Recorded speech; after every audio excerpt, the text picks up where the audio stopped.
Hello दोस्तों, आपका स्वागत है एपीएस रिसर्च क्लासेस के यूट्यूब चैनल पर। आज हम दो चर वाले रैखिक समीकरण युग्म वाले चैप्टर को देखेंगे, क्योंकि ऑब्जेक्टिव सीरीज में दो चैप्टर हो चुका है। पहला चैप्टर था वास्तविक संख्या रियल नंबर और दूसरा चैप्टर पॉलिनोमियल था। आज तीसरा चैप्टर दो चर वाले रैखिक समीकरण युग्म को देखेंगे। ये बहुत ही इंपॉर्टेंट चैप्टर है। इससे बहुत ही अधिक मात्रा में क्वेश्चन पूछा जाता है। एक 5 नंबर का क्वेश्चन इसमें आलेख खींचने के लिए ज़रूर पूछा जाता है। उसका वीडियो हम अलग से बनाएंगे। अभी केवल कुछ कंसेप्ट देखेंगे और ऑब्जेक्टिव टाइप क्वेश्चन देखेंगे। तो यहाँ पे इसका व्यापक रूप होता है इस समीकरण युग्म का a1x plus b1y plus c1 बराबर 0, a2x plus b2y plus c2 बराबर 0। ये इसका व्यापक सूत्र होता है, या इसको हम लोग स्टैंडर्ड फॉर्म कह सकते हैं, व्यापक रूप कह सकते हैं दो चर वाले रैखिक समीकरण युग्म का। इसमें कुछ कंसेप्ट देखते हैं कि यदि समीकरण संगत हो,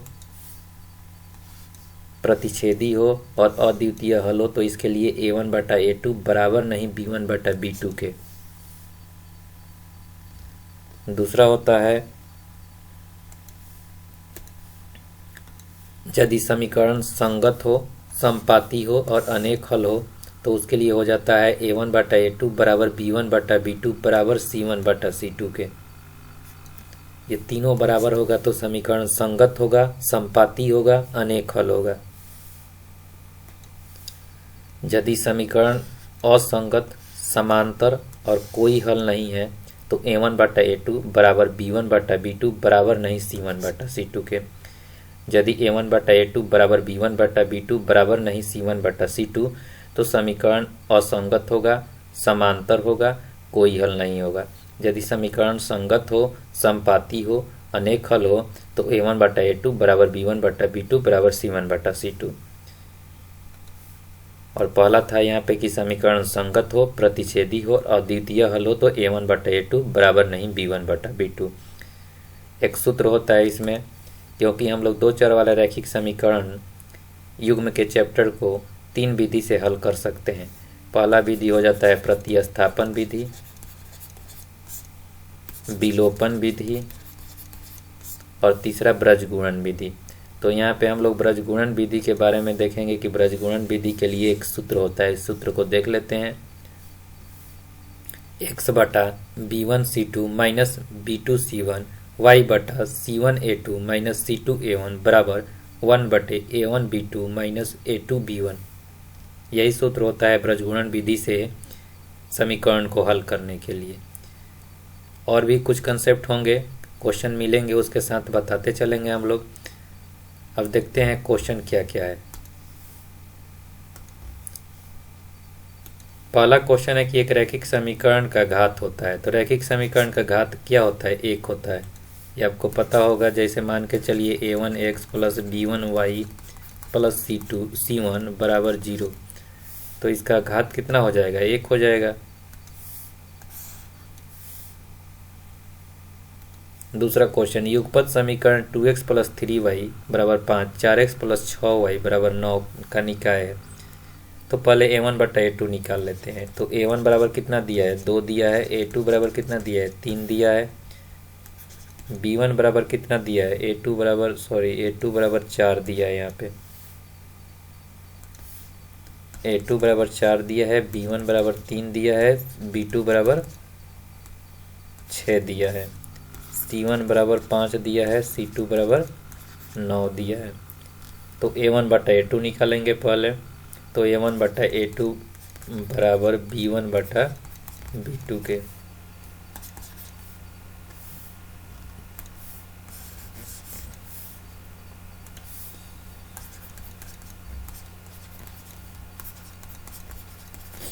a1 का मान 2 है, b2 का मान 4 है, बराबर 3/6। b1 का मान 3 है और b2 का मान, तो ये हो जाएगा 1/2 बराबर 1/2। तो ये तो a1/a2 बराबर है। अब c1/c2 को यदि लेते हैं तो ये 5/9 है, जो कि तीनों के बराबर नहीं है। तो ये वाला सूत्र फॉलो करेंगे इसमें कि a1/a2 बराबर b1/b2 बराबर नहीं c1/c2, क्योंकि वहाँ पे क्या है, उस समीकरण में हम लोग का दो चीज़ तो बराबर है, A1/A2 और B1/B2 तो बराबर है, लेकिन C1/C2 बराबर नहीं है, तो इसलिए क्या हो जाएगा, यह समीकरण असंगत होगा। नेक्स्ट क्वेश्चन देखते हैं। नेक्स्ट क्वेश्चन क्या है? नेक्स्ट क्वेश्चन है के किस मान के लिए समीकरण समपाती होगा। तो पहले ही इसमें बता दे रहा है कि समपाती होगा, तो समपाती के लिए क्या सूत्र लगाएंगे? समपाती के लिए A1/A2 बराबर B1/B2 बराबर C1/C2, यानी तीनों बराबर होना चाहिए। तो क्वेश्चन देख लेते हैं। क्वेश्चन क्या है? A1/A2 यानी A1 का मान कितना है, यहाँ में 1 है, और A2 का मान कितना है, 2 है। B1 का मान कितना है, K है, और B2 का मान कितना है, सॉरी B1 का मान यहाँ पे B1 का मान 2 है और B2 का मान K है। C1 का मान 7 है और C2 का मान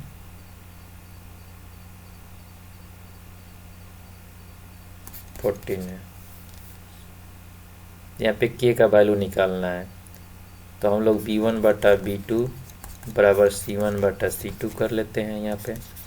तो B1 का मान कितना है, 2 है, और B2 का मान K है, ये कितना है, 7 है, ये 14 है।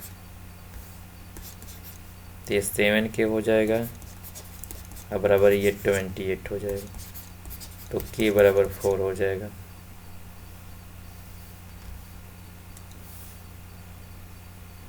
यानी हम लोग का ऑप्शन नंबर सी आंसर हो जाएगा।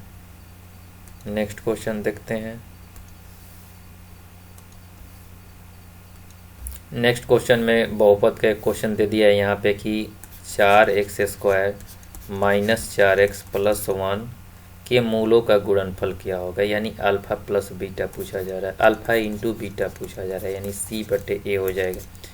C का वैल्यू 1 है और A का वैल्यू 4 है, यानी 1/4, यानी ऑप्शन नंबर C हो जाएगा। नेक्स्ट क्वेश्चन देखते हैं। नेक्स्ट क्वेश्चन क्या है?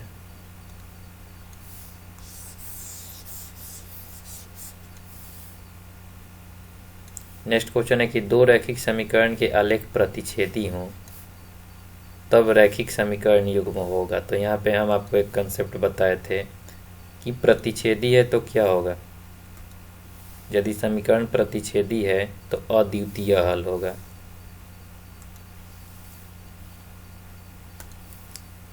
अद्वितीय हल होगा, यानी एक हल होगा इसका, अद्वितीय हल यानी एक हल होगा। अगला है कि दो रैखिक समीकरणों के आलेख समांतर रेखाएं हैं तब समीकरण युग्म क्या होगा। समांतर रेखाएं के लिए क्या था, कोई हल नहीं होगा।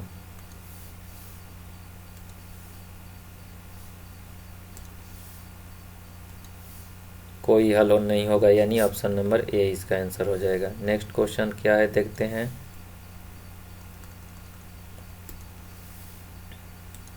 अगला है A1/A2 बराबर B1/B2 बराबर नहीं C1/C2, यानी दो बराबर है और एक बराबर नहीं है यहाँ पे। तो समीकरण निकाय A1x B1y प्लस C1 बराबर 0, A2x B2y प्लस C2 बराबर 0। तो यहाँ पे कंसेप्ट को देखेंगे, कंसेप्ट क्या था यहाँ पे, असंगत समांतर कोई हल नहीं, असंगत समांतर कोई हल नहीं, तो इसका कोई हल नहीं आंसर हो जाएगा। नेक्स्ट क्वेश्चन है ए का मान जिसके लिए समीकरण निकाय इतना और इतना एक शून्येतर हल होगा, इतना और इतना के लिए एक शून्येतर हल होगा, तो इसका आंसर क्या हो जाएगा, ऑप्शन नंबर 4 ए हो जाएगा, यानी 4 हो जाएगा। इसको आप सॉल्व कीजिएगा और कमेंट बॉक्स में बताइएगा। नेक्स्ट क्वेश्चन की तरफ बढ़ते हैं। नेक्स्ट क्वेश्चन क्या है, ए का मान जिसके लिए समीकरण निकाय इतना इतना का एक अद्वितीय हल होगा। तो अद्वितीय हल के लिए क्या सूत्र लगाए थे हम लोग, अद्वितीय हल के लिए A1/A2 बराबर नहीं B1/B2 के।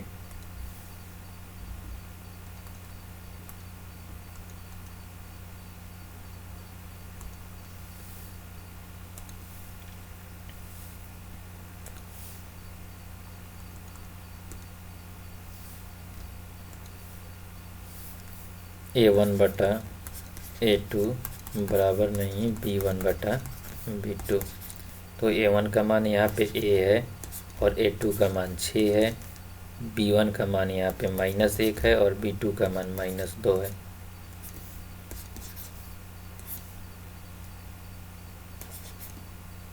तो ये 2A हो जाएगा और ये 6 हो जाएगा। 6 1 जा 6, क्रॉस मल्टीप्लिकेशन यहाँ पे करेंगे तो A बराबर नहीं 3 हो जाएगा। तो बराबर नहीं 3 यानी ऑप्शन नंबर बी हो जाएगा। नेक्स्ट क्वेश्चन देखते हैं। नेक्स्ट क्वेश्चन क्या है। ए का मान जिसके लिए समीकरण लिखा है इतना इतना अनगिनत हल होंगे, यानी अनेक हल होंगे। अनगिनत हल यानी अनेक हल होंगे। तो अनेक हल होने के लिए कौन सा सूत्र लगाएंगे यहाँ पे? तीनों बराबर होना चाहिए। यदि तीनों बराबर है तभी क्या होगा? अनेक हल होगा इसका।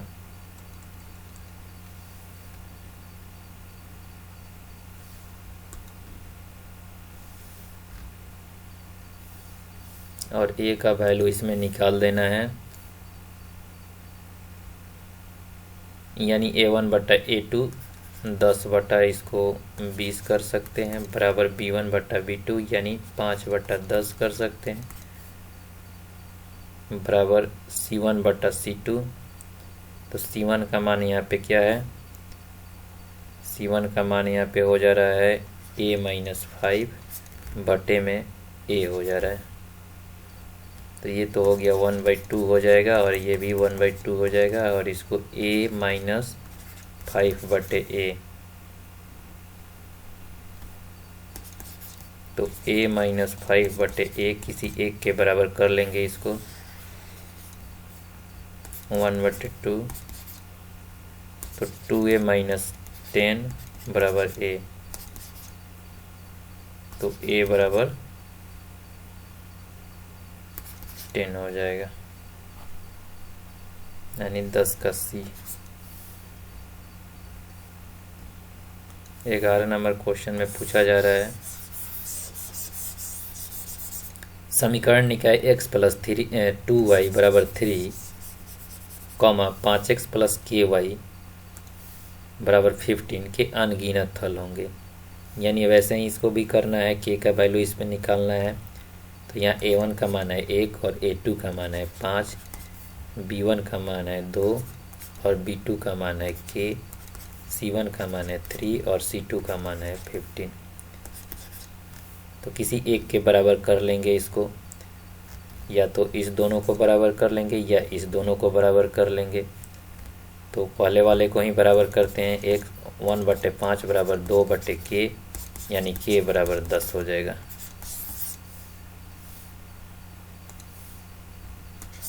नेक्स्ट क्वेश्चन देखते हैं। नेक्स्ट क्वेश्चन क्या है।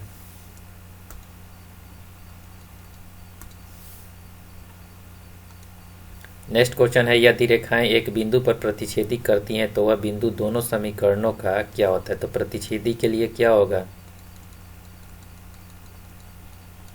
प्रतिच्छेदी के लिए संगत होगा और अद्वितीय हल होगा। प्रतिच्छेदी के लिए संगत और अद्वितीय हल होगा। ये बहुत ही इंपॉर्टेंट सूत्र है। संगत होगा और अद्वितीय हल होगा, यानी ऑप्शन नंबर बी हो जाएगा, क्योंकि यहाँ पे अद्वितीय हल दिया है ऑप्शन में। समीकरण निकाय इतना और इतना का किस प्रकार हल संभव है? वास्तविक एवं अद्वितीय। नेक्स्ट क्वेश्चन देखते हैं। समीकरण निकाय 2x प्लस ay बराबर 1 और 3x माइनस 5y बराबर 7 में अचर पद a के लिए किस मान के लिए एक अद्वितीय हल होगा? तो अद्वितीय हल के लिए A1 बटा A2 बराबर नहीं B1 बटा B2 के। तो यहाँ पे A1 का मान 2 है और A2 का मान 3 है, B1 का मान A है और B2 का मान -5 है। तो ये 3A बराबर -10 हो जाएगा। तो A बराबर -10/3, ये बराबर नहीं है। तो A बराबर नहीं 10/3, -10/3। समीकरण निकाय इतना और इतना के अद्वितीय हल होगा। तो अद्वितीय हल के लिए क्या होगा, a1 बटा a2 बराबर नहीं b1 बटा b2 के। समीकरण निकाय इतना में x बराबर 5 हो, यदि x बराबर 5 हो तो y का मान क्या होगा। तो ये नॉर्मल क्वेश्चन है, x बराबर 5 दे दिया है तो y का मान पूछा जा रहा है। तो 2y बराबर ये 4 हो जाएगा, तो y बराबर 2 हो जाएगा, यानी ऑप्शन नंबर बी हो जाएगा। नेक्स्ट क्वेश्चन देखते हैं। नेक्स्ट क्वेश्चन क्या है,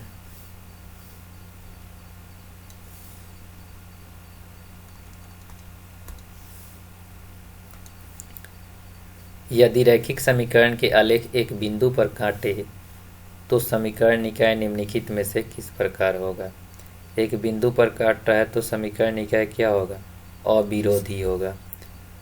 जब दो चर वाले रैखिक समीकरणों का आलेख समपाती होता है तब उनके हल क्या होंगे। यहाँ पे हम बताए थे कि समपाती के लिए उनका हल क्या होना चाहिए।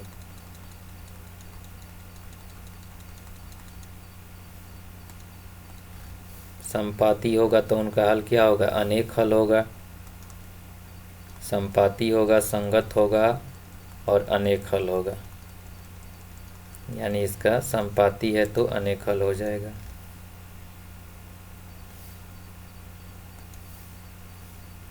तो ऑप्शन में अनगिनत है, अनगिनत कर देंगे। नेक्स्ट क्वेश्चन देखते हैं। युग्म समीकरण a1x प्लस b1y बराबर c1 और a2x प्लस b2y बराबर c2 के अनंत हल होंगे।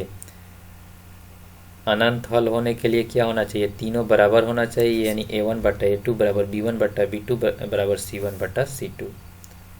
नेक्स्ट क्वेश्चन है, निम्नलिखित समीकरणों में कौन सा रैखिक समीकरण है। अब यहाँ पे हमको बताना है कि कौन सा रैखिक समीकरण है। तो ऑप्शन नंबर बी जो है रैखिक समीकरण है।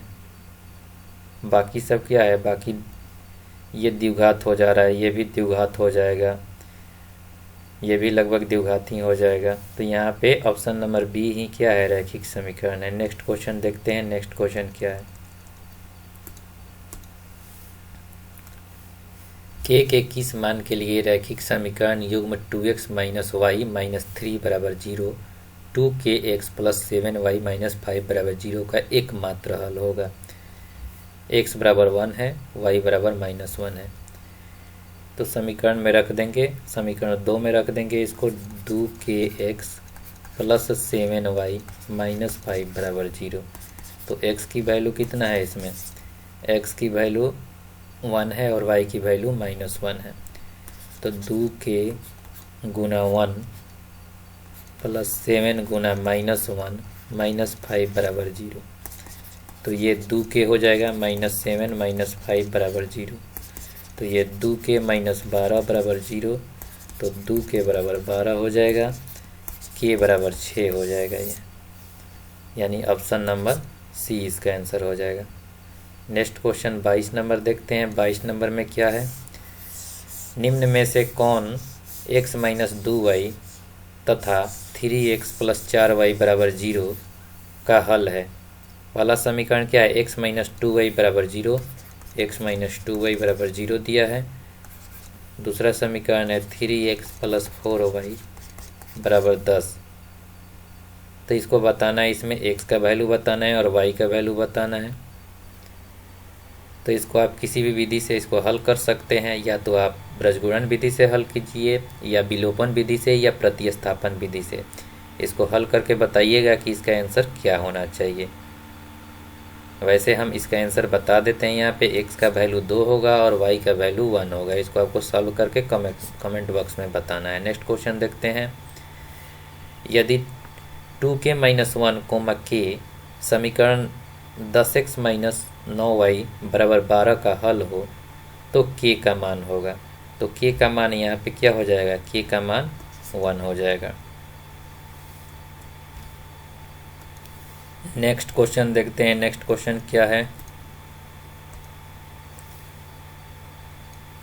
रैखिक समीकरण युग्म x प्लस 2y बराबर 5,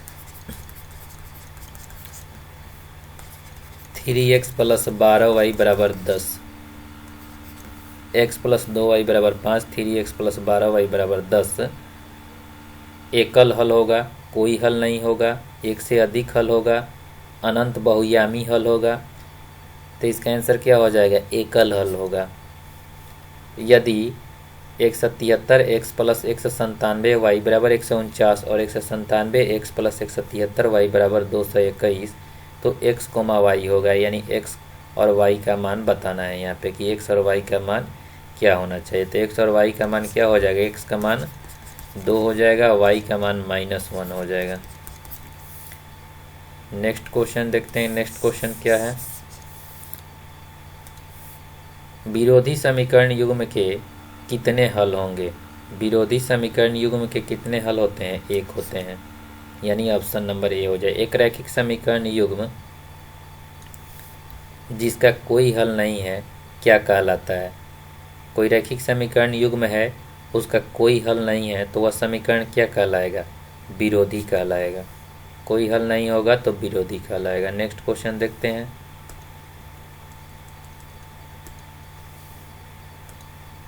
समीकरण x प्लस वाई बराबर 6 में कितने हल होंगे? x प्लस वाई बराबर 6 में कितने हल होंगे? तो अनंत हल हो सकते हैं इसका। कैसे? x का मान यदि 0 रखेंगे तो y का मान कितना आ जाएगा? 6 आ जाएगा। यदि y का मान 0 रखते हैं तो x का मान 6 आ जाता है। यदि x का मान 1 रखते हैं तो y का मान कितना आ जाएगा? 5 आ जाएगा। वैसे ही इसके बहुत अनेक हल हो सकते हैं, अनंत हल हो सकते हैं, ऐसे निकाल सकते हैं इसको। 2x माइनस 3y बराबर 2 के आलेख पर 4 कोमा k एक बिंदु हो तो k का मान बताइए। यहाँ पे k का मान बताना है कि k का मान क्या होगा। तो k का मान यहाँ पे 2 हो जाएगा। नेक्स्ट क्वेश्चन है, 2 अंकों वाली संख्या के लिए सूत्र लिखें यदि इकाई का अंक x तथा दहाई का अंक y हो। इकाई का अंक x तथा दहाई का अंक क्या है? y है। तो 10y प्लस x हो जाएगा, क्योंकि दहाई का अंक y हो गया और इकाई का अंक x हो गया। तो ऑप्शन नंबर बी इसका आंसर हो जाएगा। समीकरण युग्म x प्लस 2y प्लस 5 बराबर 0 तथा -3x माइनस 6y प्लस 1 बराबर 0 के हल हैं। इस समीकरण का हल बताना है कि क्या होगा? अद्वितीय होगा, अनंत होगा, कोई हल नहीं होगा, इनमें से कोई नहीं। तो इसका ऑप्शन क्या हो जाएगा? इसका ऑप्शन हो जाएगा कि कोई हल नहीं होगा। नेक्स्ट क्वेश्चन देखते हैं। नेक्स्ट क्वेश्चन क्या है?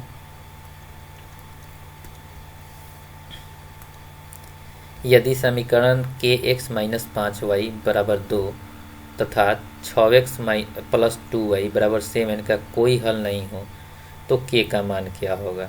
कोई हल नहीं है तो k का मान बताना है कि k का मान क्या होगा।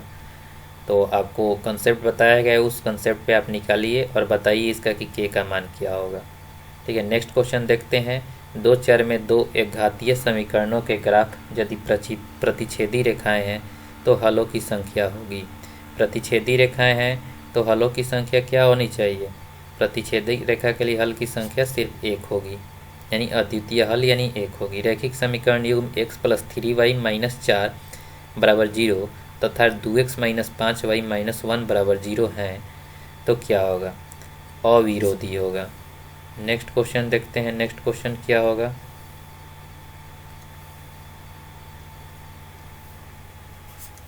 नेक्स्ट क्वेश्चन का आंसर देखते हैं कैसे करेंगे।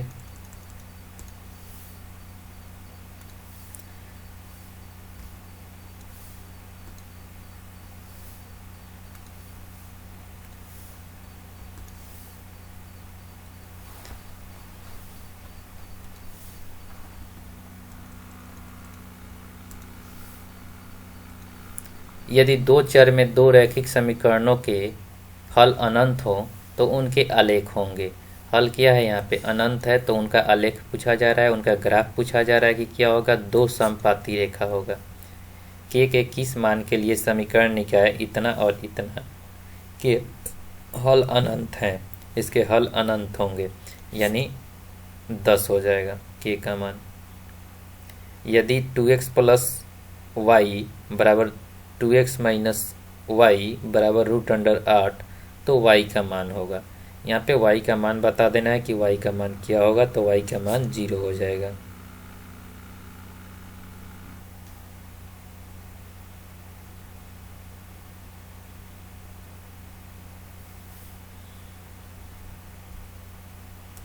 हमने यहाँ पे 37 क्वेश्चन देखा, 37 क्वेश्चन देखा, दो चर वाले रैखिक समीकरण में 37 क्वेश्चन देखे। मेन इसमें क्या था, ऑब्जेक्टिव क्वेश्चन करने के लिए मेन इसमें कंसेप्ट था जो कि शुरू में हम बताए थे, उसी कंसेप्ट पे लगभग क्वेश्चन हुए थे। उस कंसेप्ट को सही से समझना होगा और उसको याद कर जाना होगा कि कब क्या होगा। इस कंसेप्ट को यदि संगत प्रतिच्छेदी अद्वितीय हल हो, अद्वितीय हल यानी एक हल इसको कहेंगे, अद्वितीय हल या एक हल इसको बोल सकते हैं, तब a1/a2 बराबर नहीं b1/b2 के। ये हम लोग का व्यापक सूत्र है, ये व्यापक सूत्र है युग्म समीकरण युग्म का। दूसरा यहाँ पे था संगत संपाती अनेक हल के लिए a1/a2 बराबर b1/b2 c1/c2, यानी समीकरण संगत होगा, संपाती होगा और अनेक हल होगा यानी अनंत हल, अनेक हल यानी अनंत हल होगा। तो उसके लिए तीनों बराबर होना चाहिए, a1/a2 बराबर b1/b2 बराबर c1/c2। तीसरा था असंगत समांतर कोई हल नहीं, कोई हल नहीं है के लिए क्या हो जाएगा, a1/a2 बराबर b1/b2 बराबर नहीं c1/c2। तो इस तीनों के लिए ये हो जाएगा और इस तीनों के लिए ये हो जाएगा। और बाकी यहाँ पे शुरू में हम बता दिए थे कि संगत प्रतिच्छेदी और अद्वितीय या एक हल के लिए a1/a2 बराबर नहीं b1/b2। एक ब्रजगुणन विधि का सूत्र था यहाँ पे कि x/b1c2 माइनस b2c1 बराबर y/c1a1 माइनस c2a1 बराबर 1/a1b2 माइनस a2b1। तो इस सूत्र को आपको फॉलो करना है ब्रजगुणन विधि के लिए। बाकी इसमें सबसे इम्पोर्टेंट है ये पहला सूत्र की संगत प्रतिच्छेदी और अद्वितीय या एक हल के लिए a1/a2 बराबर नहीं b1/b2। दूसरा था संगत संपाती अनेक हल यानी अनंत हल के लिए तीनों बराबर a1/a2 बराबर b1/b2 बराबर c1/c2। और संगत समांतर कोई हल नहीं है के लिए a1/a2 b1/b2 बराबर नहीं c1/c2 के। तो इस तीनों सूत्र को आप लोग याद कर जाइएगा और समझ जाइएगा। इसमें संबंध भी समझ जाइएगा, तीनों में संबंध क्या है। संबंध यही है कि यदि संगत है प्रतिच्छेदी होगा, अद्वितीय हल होगा, यदि संगत है संपाती होगा, अनेक हल होगा या अनंत हल होगा, असंगत है तो समांतर होगा, कोई हल नहीं होगा। ठीक है, तो इस तीनों सूत्र को आप लोग समझ जाइए, 3-4 बार लिखिए, क्योंकि यदि इस चैप्टर से ऑब्जेक्टिव टाइप क्वेश्चन पूछे जाते हैं तो इसी सूत्र पे बनेगा। ठीक है, बाकी व्यापक सूत्र भी आप लोग ध्यान में रखिएगा कि व्यापक सूत्र क्या है, व्यापक सूत्र क्या है, व्यापक सूत्र भी आप लोगों को ध्यान में रखना है।